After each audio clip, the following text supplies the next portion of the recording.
Hello everyone. Good morning. Good evening. Sorry, not a good morning. Actually, वो good morning Mumbai ऐसा thought आ रहा था mind में. Let's say आज हैप्पी हूँ क्योंकि आज मैं आपके स्पेशल डे के ऊपर यहाँ पे क्लास ऑर्गेनाइज करके बैठी हूँ. लेट्स सी कितने लोग ज्वाइन कर लेते हैं. Hi Ranjana, good evening. How was your day? और सॉरी, क्या करूँ, लेक्चर लेना कंपलसरी है क्योंकि पोर्शन थोड़ा सा वास्ट है हमारा. और अभी अभी जो 2-3 टॉपिक्स है ना, बहुत छोटे छोटे से, तो डोंट यू वरी. मतलब उससे रिलेटेड जो कंसेप्ट है वो बहुत ईजी है. इंशाल्लाह I will do the level best. ठीक है. और आप लोग सब पहले जल्दी से ज्वाइन कर लो, then I have to be say something. Hi Isha, आप सब लोग क्लास अटेंड करने आए, तो मतलब आप लोगों ने एंजॉय किया कि नहीं किया आज? It is called a Janmashtami, right? है ना? Hi Abhishek, wish you the happy Janmashtami. I don't think so कि आप लोग आओगी. मुझे ऐसा लगा था कि शायद मुझे ऑन करके जल्दी से फिनिश करना पड़ेगा, या फिर really not sure about it कि आप लोग ज्वाइन कर लोगे. यानी बी अ सीरियस. हम तो कल ही बना लिया. अरे वाह, वेरी नाइस. ओके, चलो कुछ चीजें हम अच्छे से भी देख लेंगे. Be a friendly. आज का दिन बहुत अच्छा था सबके लिए, और होप सो कि आने वाले हर दिन अच्छे रहे. So let we start. दिन अच्छा क्यों होगा? क्योंकि हमारे पास पैसे होने चाहिए. ओह! बस मैं आधा मतलब जल्दी ले लेंगे, फिनिश कर लेंगे. देखो, दिन अच्छा क्यों होगा? क्योंकि हमें पैसे चाहिए.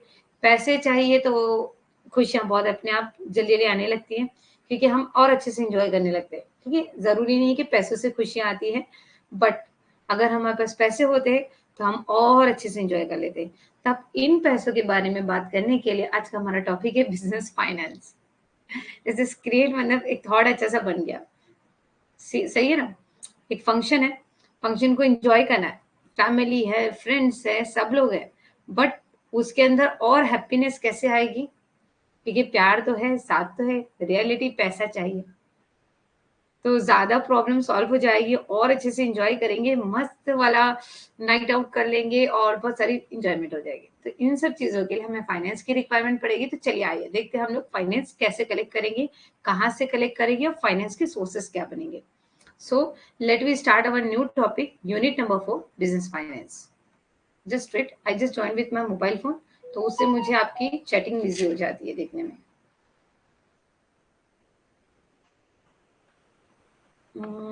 Unit paper 1.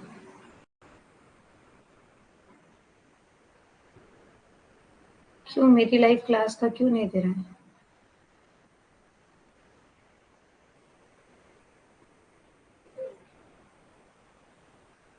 I don't think सो. आज हाँ, बिजनेस फाइनेंस आ गया, आ गया, आ गया, आ गया. कनेक्टेड. ओके. सो चलो आ जाते हैं हमारे टॉपिक पर. अच्छा, कल के नोट्स जो थे मैंने अपलोड नहीं किए थे, आज कर देती हूँ क्योंकि मैंने उसका पीडीएफ नहीं बनाया था. नोट्स ऑलरेडी रेडी है लेकिन पीडीएफ नहीं बनाया था. अभी फ्री हूँ तो मैं बैठ के पीडीएफ बनाकर ये वाले नोट्स, यानी यूनिट 4 का और यूनिट का वो जो लास्ट था.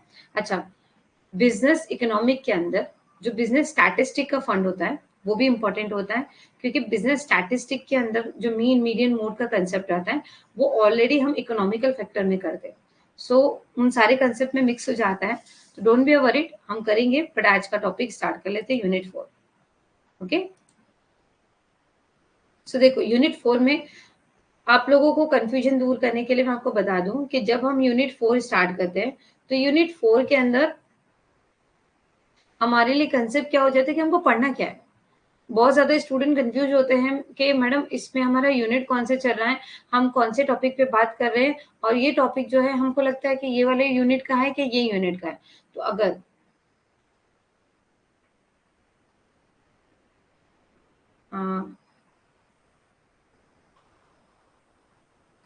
आ, हाँ वो मेरा, हाँ खाली होते हैं क्या मैम बाकी pages?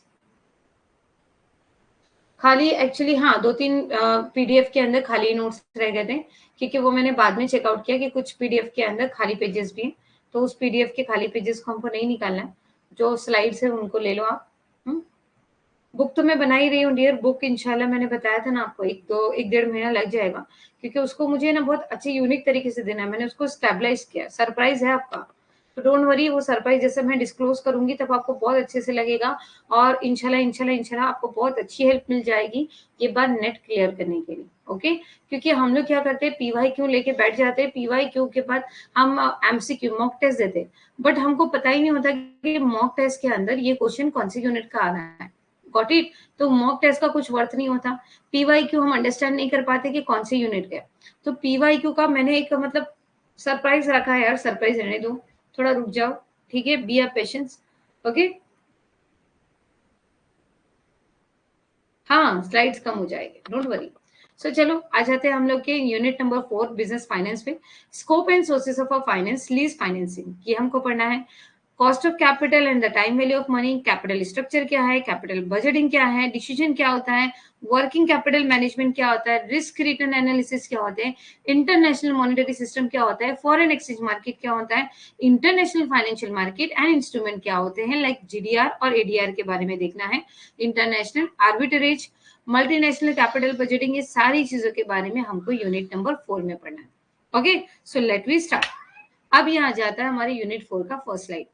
Business finance means a fund and credit employ in the business, finance in the foundation of the business. देखो किसी भी बिल्डिंग के लिए अगर हमको स्टार्ट करना है, उसका फाउंडेशन देना है, तो उसका फाउंडेशन हम क्या कहते हैं, पिलर डालते हैं, है ना। आप कंस्ट्रक्शन साइट पे जाके देखो, जब तक जितनी ऊंची बिल्डिंग बनानी है उतने नीचे हम लोग को गड्ढा खोदना पड़ता है।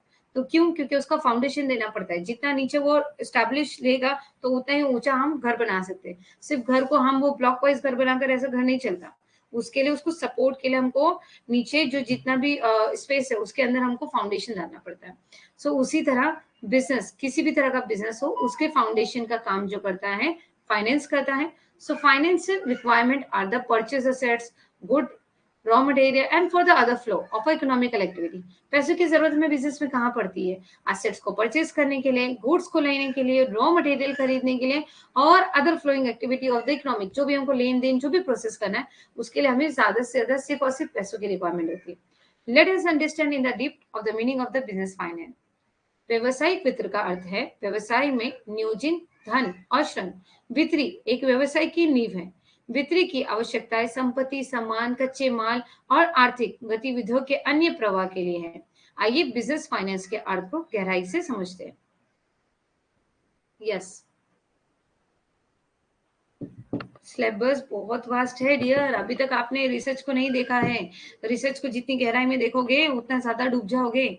और बहुत जो क्वेश्चंस आते हैं किस टॉपिक से कैसे आते हैं, किस टॉपिक के ऊपर फोकस ज्यादा करना है, किस यूनिट के ऊपर ज्यादा कॉन्सेंट्रेशन पे जाना है, और हम किस तरह से डील कर सकते हैं। लेकिन हमको क्या होगा पता है, एक जो लेक्चर होगा ना हमारा, वो एक फ्रेंडली नेचर टाइप में होगा। उसके लिए मैं क्या करूंगी, आप लोगों को कुछ पीवाई क्यू के पीडीएफ ऑलरेडी देखो आपके उसके ऊपर अवेलेबल है, मैं आपको बोलूंगी कि आप लोग प्रिंट आउट निकाल के रख लो वो पीवाई क्यू के।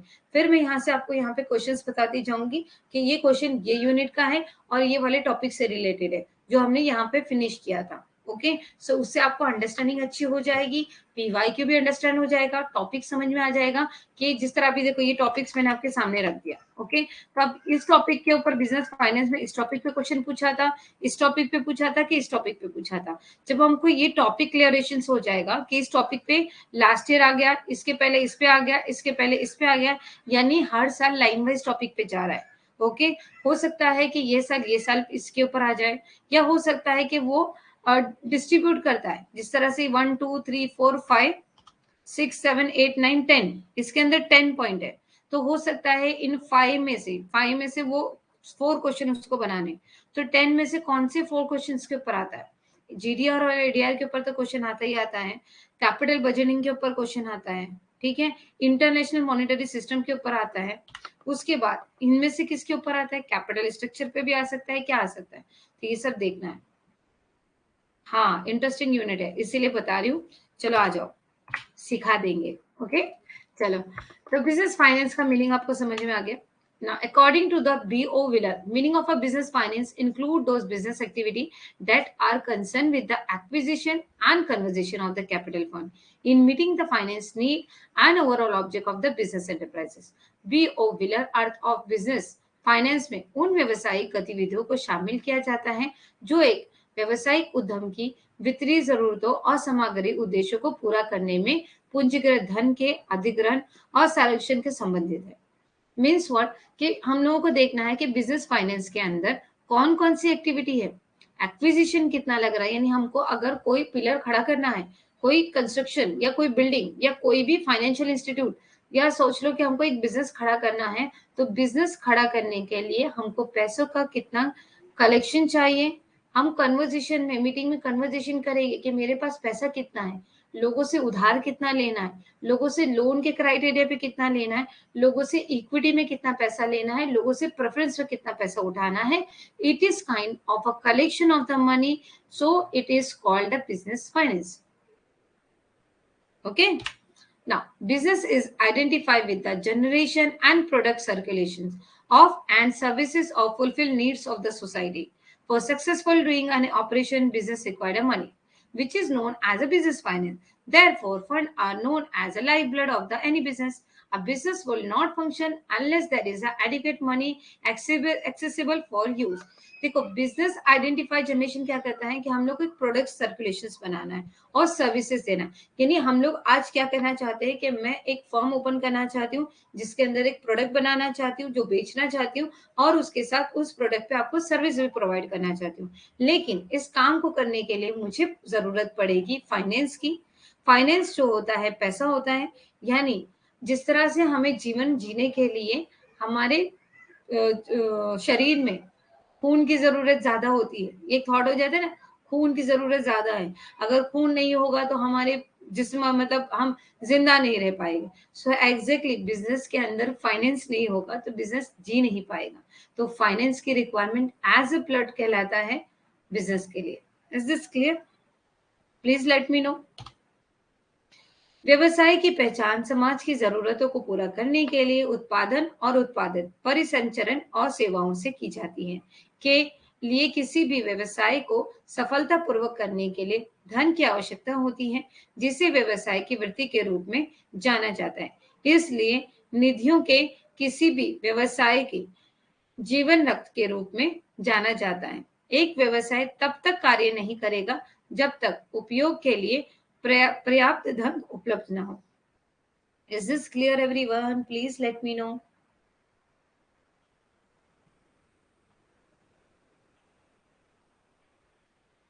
चलो चलो बोलो। सुना, द कैपिटल कॉन्ट्रीब्यूशन। आप लोग ऐसे फ्रीज क्यों हो गए हो? प्लीज। हाँ बोलो। हाँ रंजना बोलो। Yes yes okay. The capital contribution by the businessman. We will wait 2 minutes for Azan.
Yes, आता है जैसे जैसे सीजनेबल रहता है और जैसा सूरज जो ढलता है तो उसके हिसाब से हमारा जो पहले एक 7 o'clock का पीरियड रहता है, देन आफ्टर ये जो डे के अंदर 5 टाइम्स पीरियड का रहता है, तो 5 टाइम्स अजान होती है, वो कॉल होता है कि वो रिमाइंडर कॉल होता है कि there is a time to just remember the god और उनकी तरफ आओ और प्रेयर कर लो।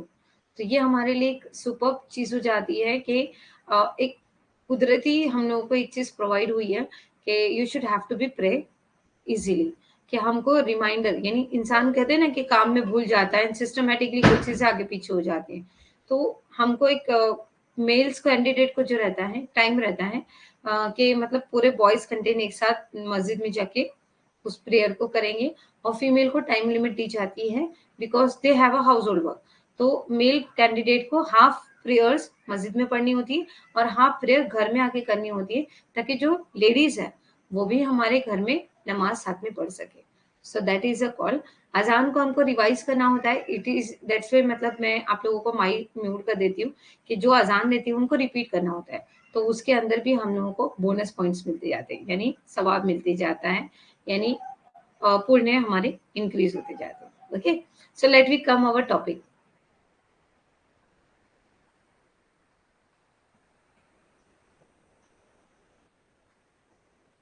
The capital contribution by the business man to establish a business isn't adequate to meet the financial need of the business. Consequently, the businessman need to search of option of a generation of a fund. As research of the finance need and option to fulfill those need must be done with a specific and goal to arrive the effective finance management to maintain the business. देखो, capital contribution businessman को ऐसे requirement ऐसा हम बोलेंगे कि establish करने के लिए कंपलसरी होती है।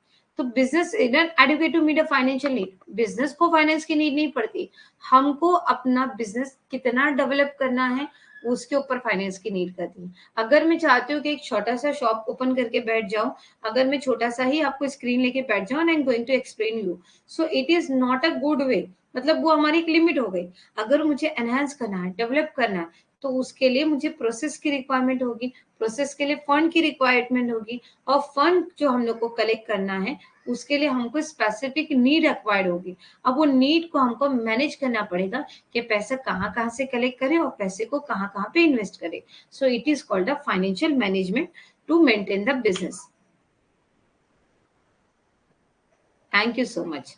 व्यवसाय स्थापित करने के लिए व्यवसाय द्वारा लगाई गई पूंजी व्यवसाय की वृद्धि आवश्यकताओं को पूरा करने के लिए पर्याप्त नहीं है। नतीजतन व्यवसाय को धन उत्पादन करने के लिए एक विकल्प की तलाश करना होगी। व्यवसाय को बनाए रखने के लिए प्रभावित वित्तीय प्रबंध पर पहुंचने के लिए वित्तीय जरूरतों और उन जरूरतों को पूरा करने के लिए विकल्पों का एक विशिष्ट अंतिम लक्ष्य के साथ एक शोध किया जाना चाहिए। एक और एक पता होगी कि जो अजान है, जो स्टार्टिंग जो होती है, मतलब मॉर्निंग फजर में जो होती है 4 o'clock से जो हमारा टाइमिंग स्टार्ट होता है प्रेयर का 4-4:30, सो एग्जैक्टली वो ऑल ओवर द वर्ल्ड जो अजान है वो हर एक दो दो मिनट से हर एक कंट्री में डिवाइड होती जाती है, और वो सर्कुलर जो कंप्लीट होता है टोटली जो कंट्री से स्टार्ट होती है वो कंट्री पर आकर एंड होकर मतलब नेक्स्ट डे की अजान शुरू होती है ऐसा। सो ये एक पूरा सर्कुलर है। When I am going to be teach you the history of the Islam, that time एक टॉपिक ले लूंगी, तो उसमें थोड़ी बहुत जानकारी दे दूंगी। इट इज नॉट कंपलसरी कि मैं आपको ये चीज बता रही हूँ। हर एक चीज की नॉलेज रखना चाहिए, जैसा मैंने भी रखा है हर एक रिलीजियस के बारे में, बिकॉज मेरे फ्रेंड सर्कल भी है, मेरे 5 जैन फ्रेंड सर्कल है, और 2 महाराष्ट्रन है, 2 गुजराती है, तो 2 पंजाबी है। तो उनके रिलीजियस में किस चीज को कैसे फॉलो किया जाता है, वहां पे कौन सी यूनिक चीज है, और वो लोग किस तरह से प्रेयर को समझते हैं करते हैं, ये सारी चीजें हमको समझना चाहिए। Okay, so it is a knowledge enhance, और आप जान सकते हो कोऑर्डिनेशन बन सकता है, रिस्पेक्ट बढ़ता है, एक दूसरे के प्रति हम लोग रिस्पेक्ट बढ़ा देते हैं और उस चीज का आदर करते हैं, और आप अपनी प्रेयर्स को अपने टाइम पे कर लीजिए, हम हमारी प्रेयर्स को अपने टाइम पे कर लेते हैं, कोऑर्डिनेशन बनकर हम एक नेशंस में रहते हैं जहाँ पर भेदभाव नहीं होता। बहुत सारे पॉलिटिक्स में होता रहता है, बट अगर हम एजुकेटेड है तो वी शुड नो और अंडरस्टैंड अबाउट दैट कि if we want to stay together, तो we should have to be some except the some positive point और सब नेगेटिव पॉइंट। हर इंसान के अंदर अच्छाई भी है, हर इंसान के अंदर बुराई भी है, बट किसी इंसान को सिर्फ नेगेटिव लेकर जज करना, it is not a good way. Sometime we should have to be understand why it will be a negative. तो ये चीजें भी होती है। चलो उस टॉपिक पे जितना हम जाएंगे तो डीपली बहुत ज्यादा बातें होती जाएगी। लेट्स सी, हम वो कोई अभी कोई और टाइम पे कर लेंगे। आज हम फाइनेंस के बारे में आ जाते हैं। The fundamental necessity of a business would be to buy a plant or a purchase of it, could be to buy the raw material, develop of a business that promote more involvement, paying wages and so on. The money related necessity of a business can be classified the following. देखो बहुत ज्यादा जरूरत ये होता है, लो risk होता है, no need paper work, वो क्या बोलते हैं?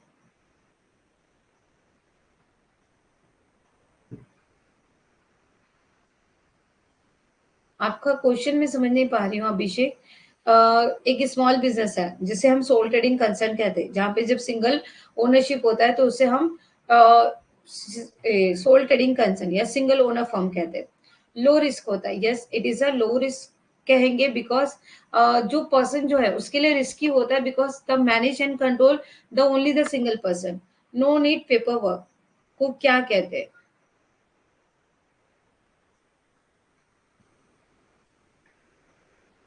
नो नीड पेपर वर्क को क्या बोलते हैं?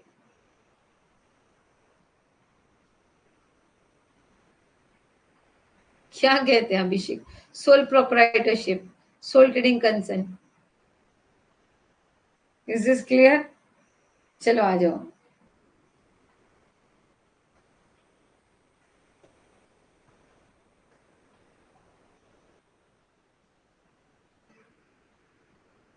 ठीक है, सो चलो अब आ जाते हैं। अब यहाँ पर हमको बता रहा है कि छोटी छोटी नेसेसिटी के लिए, जैसे हमको कोई भी चीज को प्लांट बनाना है या कोई भी चीज का स्ट्रक्चर्स करना है, कोई भी बिजनेस स्टार्ट करना है या कोई चीज खरीदनी है, तो छोटी मोटी चीजों के लिए भी तो हमको पैसा लगेगा। प्रमोट करना है, वेजेस को पे करना है, इन सबको पैसों से ही तो डील किया जाएगा। जब पैसा नहीं होगा तो हम डील कैसे करेंगे? तो money related necessity of a business can classify as the following. व्यवसाय की मूलभूत आवश्यकता एक संयंत्र या उपकरण खरीदना होगा, या ये कच्चा माल खरीदना हो सकता है। एक व्यवसाय का विकास जो अधिक नामांकन को बढ़ावा देता है, मजदूरी का भुगतान करता है, और इसी तरह किसी व्यवसाय की धन संबंधित आवश्यकताओं को निम्नानुसार वर्गीकृत किया जा सकता है। ओके, तो यहाँ पर आ जाता है पहले फिक्स कैपिटल रिक्वायरमेंट। देखो बिजनेस स्टार्ट करने के लिए मुझे अगर कोई एक स्टैब्लिश, अभी समझ लो मुझे मेरा क्लास ओपन करना है, तो क्लास ओपन करना, ऑनलाइन क्लास ही मुझे स्टार्ट करनी है, तो ऑनलाइन क्लास स्टार्ट करने के लिए भी मुझे मोबाइल का स्टैंड चाहिए, मोबाइल चाहिए, कैमरा चाहिए, माइक चाहिए, लैपटॉप चाहिए, कीबोर्ड चाहिए, माउस चाहिए, टेबल चाहिए, एसी चाहिए, लाइट का कनेक्शन चाहिए। सिंपल, तो ये सारी रिक्वायरमेंट हो गई। So it is called a fix capital requirement. In order to being the business, money is required to buy the fixed asset like a land, building, plant and machinery. This is called a fixed capital requirement. अचल पूंजी का आवश्यकता, व्यवसाय शुरू करने के लिए भूमि, भवन, संयंत्र और मशीनरी जैसे अचल संपत्तियों को खरीदने के लिए धन की आवश्यकता होती है।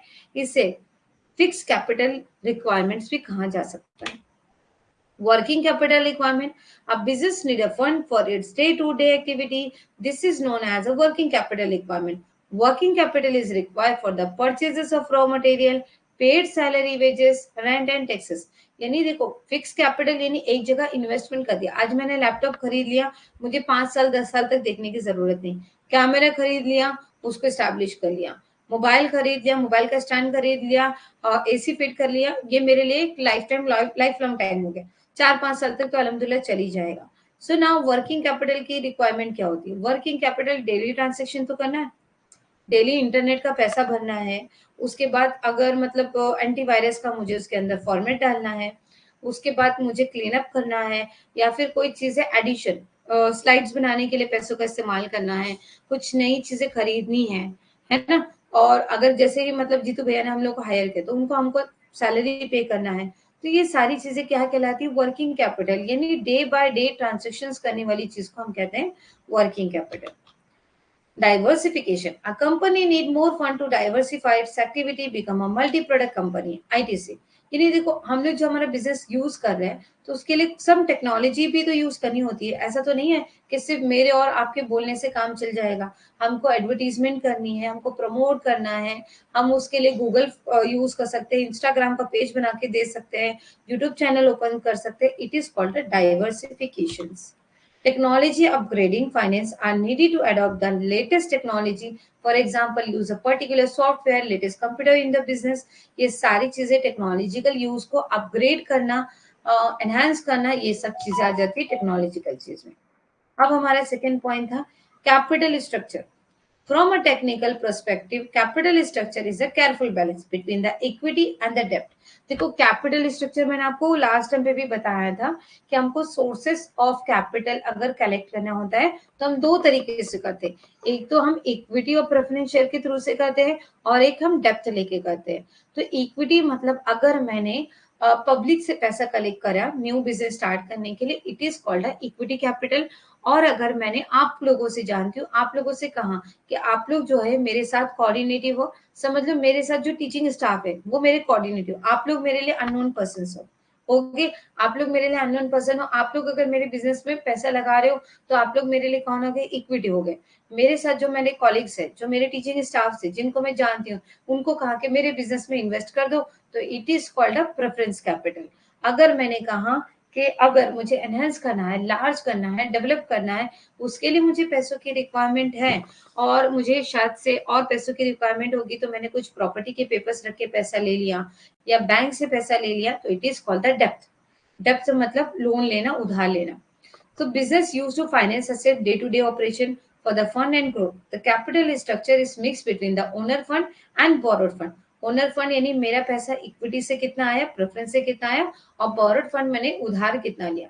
तो फंड किससे कलेक्ट होता है? ओनर फंड से और बोरोड फंड से। ओनर फंड में जैसे मैंने आपको बता दिया, इक्विटी शेयर, प्रेफरेंस शेयर्स, जो भी रिजर्व्स एंड सरप्लस हो गए, जो रिटेन अर्निंग होगी, वो हमारा क्या कहलाता है? इक्विटी। बोरोड फंड हमारे लिए क्या होता है? लोन ले लिया, डिबेंचर्स ले लिया, पब्लिक से डिपॉजिट ले लिया, तो it is called the depth.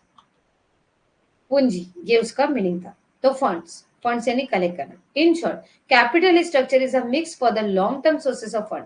Capital structure is optimal when the proportion debt and equity maximize value equity share of the company. However, company heavily fund by the debts and aggressive capital structure poses a great risk. Investors, यहाँ पर हमको investors मिल जाते हैं, primary sources of fund मिल जाता है, लोग जो हमको जानते हैं, हमारे बिजनेस में पैसा इन्वेस्ट करना चाहते हैं और लॉन्ग टर्म के लिए हम वो पैसे को यूटिलाइज करते हैं, तो it is called a capital structure. ये है हमारे लिए एक फॉर्म। देखो अगर हमारा बिजनेस अच्छा रन करना चाहिए तो हमें इक्विटी यानी पब्लिक से पैसा ज्यादा लेना चाहिए, प्रेफरेंस दोस्तों यारों से इतना पैसा लेना चाहिए, अदर सोर्सेस यानी समझ लो मैंने मेरा गोल्ड लोन वगैरह ले लिया तो it is called other sources. Depth, bank से पैसा ले लिया तो it is called the depth.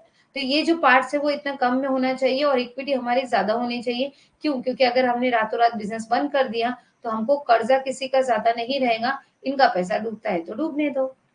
Clear? ऐसा नहीं होता। लाइक इक्विटी से पैसा मोर कलेक्ट करते हैं, पब्लिक ज्यादा इंटरेस्टेड होती है हमारे बिजनेस पे, ट्रस्टफुल करके पैसा लगाती है, तो हमको उनको अच्छे से रन करके बिजनेस का रिटर्न देना चाहिए।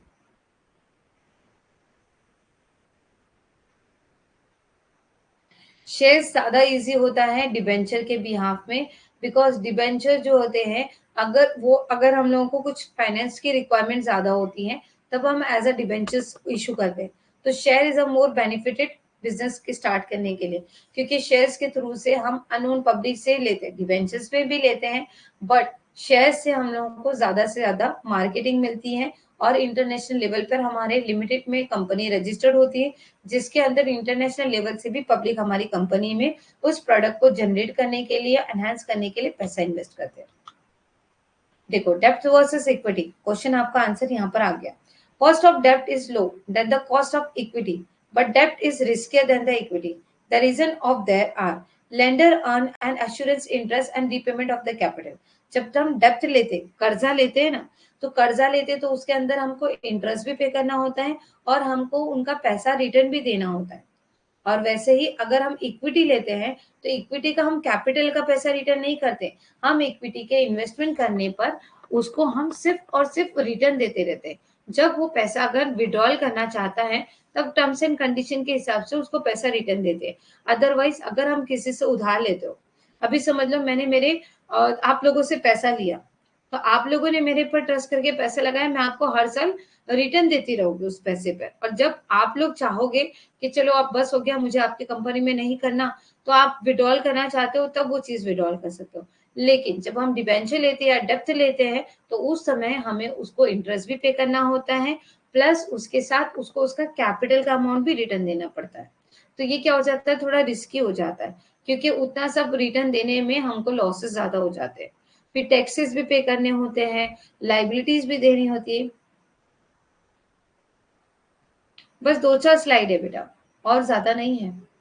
ओके, ये देखो थोड़े से ही है। Okay, debts is a more dangerous for the business and in the financial risks faced by the business. Any failure with the reference to payment of the interest of the repayment of a principal amount will lead the liquidation of the company. अब यहाँ पर आ जाता है financial leverage. ये start करूं कि आज बस करूं, बोलो आप लोग बोलो। देख लेती हूँ मैं कितने स्लाइड है, फिर वो हिसाब से। 1, 2, 3, 4, 5, 6, 7, 8, 8 स्लाइड है।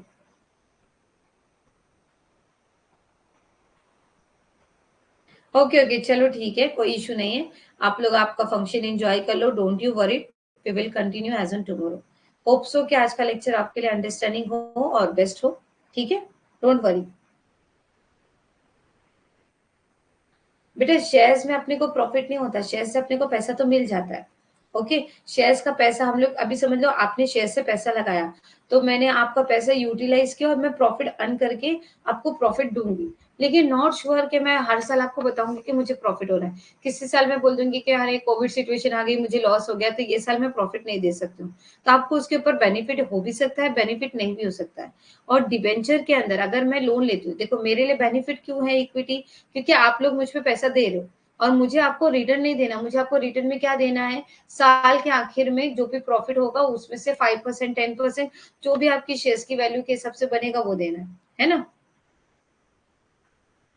हम लोगों को डिविडेंड देना पड़ता है, शेयर होल्डर को हम लोगों का एज अ प्रॉफिट में हमको डिविडेंड देना पड़ता है। और डिबेंचर होल्डर को, अभी समझ लो मैंने अभिषेक है, अभिषेक समझ लो, अभिषेक अननोन पर्सन है। अभिषेक को मैंने बोला अभिषेक तूने इक्विटी तो लगा दिया था, लेकिन मुझे और पैसों की रिक्वायरमेंट है, 5 लाख रुपए की रिक्वायरमेंट है, तो मुझे 5 लाख रुपए अभिषेक दे दो। अभिषेक ने बोला ठीक है मैडम, कितने टाइम में आप रिटर्न कर दोगे। मैंने बोला मैं एक 2-4 में 2 साल में तुमको रिटर्न कर दूंगी।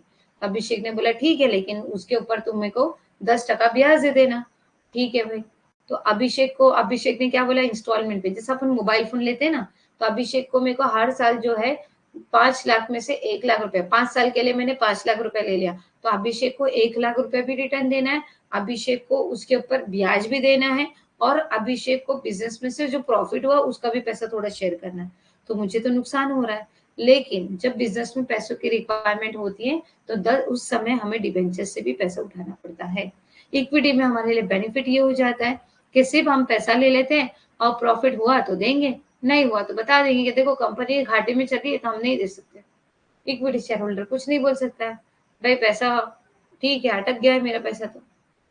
ओके, आप शेयर्स को रिडीम नहीं कर सकते, मतलब आप ट्रांसफर कर सकते हो, किसी नए बकरे को फंसा सकते हो कि भाई एक काम कर, तू यहाँ पे लगा ले, उतना पैसा मेरे पास ट्रांसफर कर देना, ऐसा कर सकते हो। पर डिबेंचर को तो हमको रिटर्न देना ही पड़ता है, ये कंडीशन आ जाती है। Now it is clear. So चलो आज के लिए बस इतना फिनिश करते हैं। इंशाल्लाह we will going to be continue as on tomorrow. Now it is clear.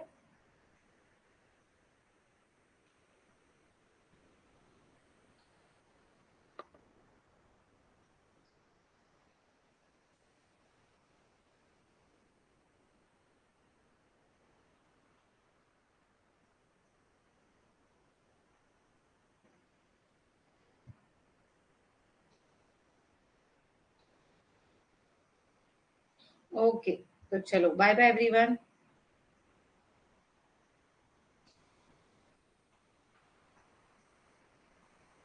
Bye.